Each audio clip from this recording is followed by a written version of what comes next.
Lasing po ako ngayon. Eh, Nag, ba't nagkukumpisal din po ba kayo ng lasing? Okay lang po sa inyo? hindi po ako umiinom? Ayaw nyo ng online tag. Hindi po kayo uminom? Pa. Ay, good evening po. Ang gwapo naman ni Father. Sorry, Lord. Kamusta po? Minus points na naman. Okay lang po kayo? Ha? Okay lang po kayo? Hindi po masyado. Lasing po ako. Ha? May pinagdadaanan po kayo? Hindi po. Unti lang.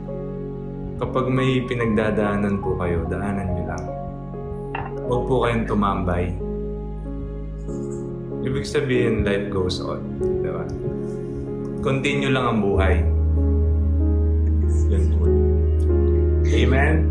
Amen. Ba't pinapayak niya ako, Father?